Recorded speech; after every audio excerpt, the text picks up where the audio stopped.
Баяр цогтыг биш үү? Улс төрийн зөвлөл манай намын улс төрийн зөвлөлийн 20 эдэн гишүүн сонгосон. Би нэг юмыг л хүмүүс ойлгосоо гэж бодоод байгаа юм.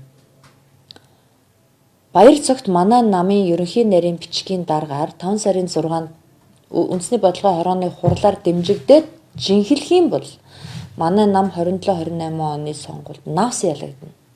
21 ондны ерөнхийлөгчийн сонгуульд Талтмаагийн баталгааг өрсөлдөх эрхгүй болгож жагаад хөрөлсгөөрэ гарсан шүү дээ.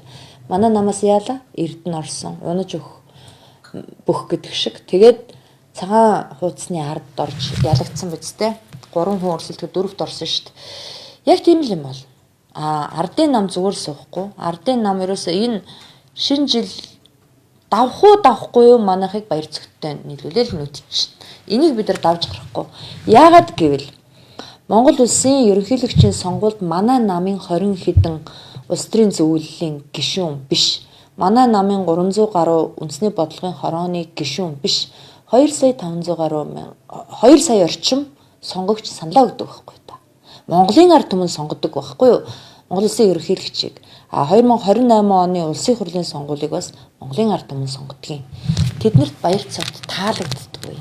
Яагаад би энэ баталгаатай хэлдэг вэ гэхээр өнөөдөр Монгол улс өдөр болгон 16 тэрбум төгрөгийг баяр цогт Санжийн баяр нарын байгуулсан тэр оюутлогын гэрээний хүүнд төлдөг. 26 онд 16 сая, 25 онд 14 сая, 23 онд 12 тэрбум төгрөг шүү, доллар биш. Төлдөг хүүндэн төлдөг байхгүй юу? Баяр цогтын 17 жилийн өмнөх ярилцлага байгаа. Үндэсний телевиз дээр одоо энэ сошиал орчинд яваал л. Ямар ч эрсдэлгүй гэсэн Монгол улс өнөөдөр ашиг авч чадахгүй.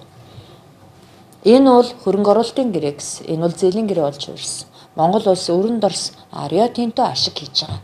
Ийм гэрээ байгуулсан. Энэ бол нөгөө баялгаа бид нар авч чадаагүйгийн гай. Хоёрдугаарт дансандаа сая доллар байгааг магттлал баяжсан байхгүй. Бизнес хийгээд тэгж баяжсан бол одоо энэ дэлхийн томчууд Elon Musk гэд нар атаархаар байна шүү дээ. Гэтэл үгүй мань хүн улс төрөөс эрх мэдэл албан тушаалаа ашиглан баяжсан. 3 шатны шүүхэн шийдвэртэй. Өнөөдөр тэндээс шүүгчийн тусгай саналаар гарсан хууль зөрчсөн. Энийг одоо болохгүй бол би өөрийнхөө баланкан дээр холбогдох газруудад нөхөөс гэж бодож байгаа. Гэхдээ хуульч нар өгчсөн байлгүй дээ л гэж бодож шít. Ийм учраас баяр цогт манай намын гинсэг болж болохгүй маа. Манай намын үндэсний бодлогын хорооны гишүүд зөрөгтэй байвал мөнгөнд дөрлүүлэхгүй байвал одоо шинэхэн үндэсний бодлогын хорооны гишүүд шүү дээ. Өмнөгшгөө тэгэл мөнгөнд дөрлүүлээл мөнгөний хувааж дээр шийдвэр гаргаад байвал энэ нам 10 жил өөд наруутсангүй юм л болно. Улс төрийн зөвлөл одоо бас мөнгөөр шалтгаалаад баяр цогтыг дэмжчихлээ гэж та хараад байна уу? Мөнгнөөс биш айцсаас. Ямар айц? Монгол улсын ерөнхийлөгч хүрэл сүхээс айсан да. Шулуух хэлж. Тэгэхээр ер нь бол хүрэл сүх ерөнхийлөг захиалсан гэсэн үг. Тий. Баяр цогтыг Монгол улсын ерөнхийлөгч Ухнагийн хүрэл сүх захиалж манай намын гинсэгэр тавьж байгаа. Манай намын эрх дарахтай хүмүүсийг бүгднгийн мөнгө болоод гэмт хэрэгээр барьцаалцсан байна. Маш олон хүнийг тэгээд хүрэл сүх баяр цогтыг тавьж байгаа юм. Баяр цогтыг хүрэл сүхээс шоронгоос гаргаж авсан. Шалтгаан сонгуульд ялагдвал эсрэг намаа кармаалах. Одоо ч нөгөө нэг эсрэг нам бүр ингээд нам тоглоомын нам байгуулж энэ улсаар тоглодог болсон шүү дээ. Баялагын хэдхэн тооны гэр бүл аваад тэгээд сонгогчд нь тарааж тэгээд сонгуулийг авдаг байсан бол одоо эсрэг намаа кармаалаад эсрэг намынхаа толгойд өөрийнхөө бүрийн эрх төлөөлөгчийг тавьдаг. Ийм л болчихлоо шүү дээ. Мөнгө буюу эрх мэдлэл. Хийсэн хэргийг барьцаалдаг. Ах トゥ нар нь тендер авсан бол барьцаалдаг. Ийм л болсон. ерөнхийлөгчийн сонгуультай холбоотой одоо энэ Австрийн жижиг намууд Монгол ардын намын одоо ажиллагаанаас болоод хагарчна гэсэн мэдээлэл одоо энэ ер нь хэр үнэний ортой гэж таарч. За мэдгүй жижиг намууд хэд хагарахын одоо хүний намыг хагарахыг анзаарах нүтэй хэлөө. Өөрийнхөө намын толгойд одоо хөрөл сүхийн бэтийг тавиулахгүй төлөө хичээж явахд чинь. Таны хувьд одоо ерөнхий нарийн бичгийн дараагаар ямар хүн томилох бол боломжтой гэж харж байна. За ер нь бол хоёр яригчээсэн хүнээс та бол нэгийг хүлээж зөвшөөрөх байна. Өөрөө ол нэр дэвшгүй гэж. Ямар хүн? Би нэр дэвшгүй. Би ерөөсөө яригдаагүй шүү. Наачаас бүр тас худлаа шүү заяа.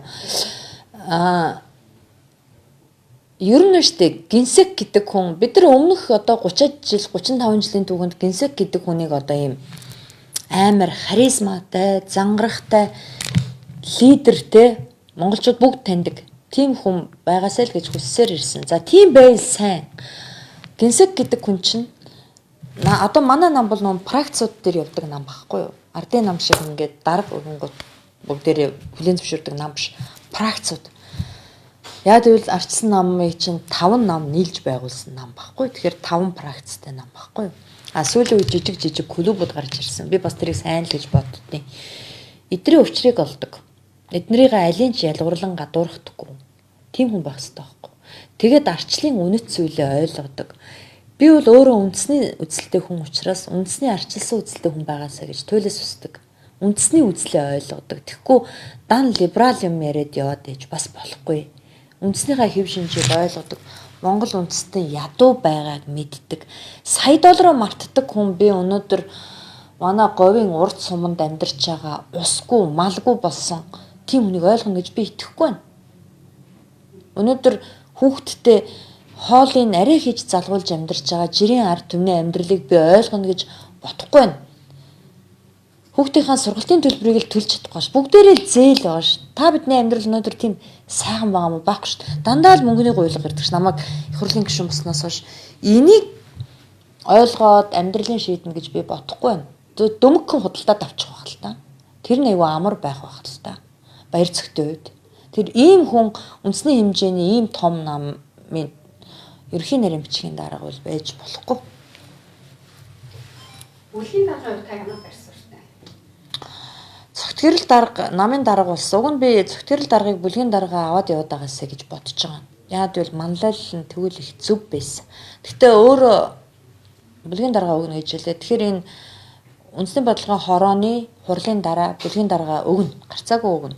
За бүлгийн даргад бол харин улсын хурлын гишүүдээс өөрсдөөсөө тэр бол бүлгийн асуудал байхгүй юу? Өөрсдөө дэвшүүлээл тэгэл бид нар нөө санал хурлаар шийдчихдэг. Тийм юм болох бах та. Хэрвээ баяр цогт арчилсан намын ерөнхий нарийн бичгийн дарга бол бас нэг ерөнхийлөгчийн бүрэн эрх төлөөлөгч манай намын бүлгийн дарга болгоод тэгээд арчилсан нам мохон болгоод.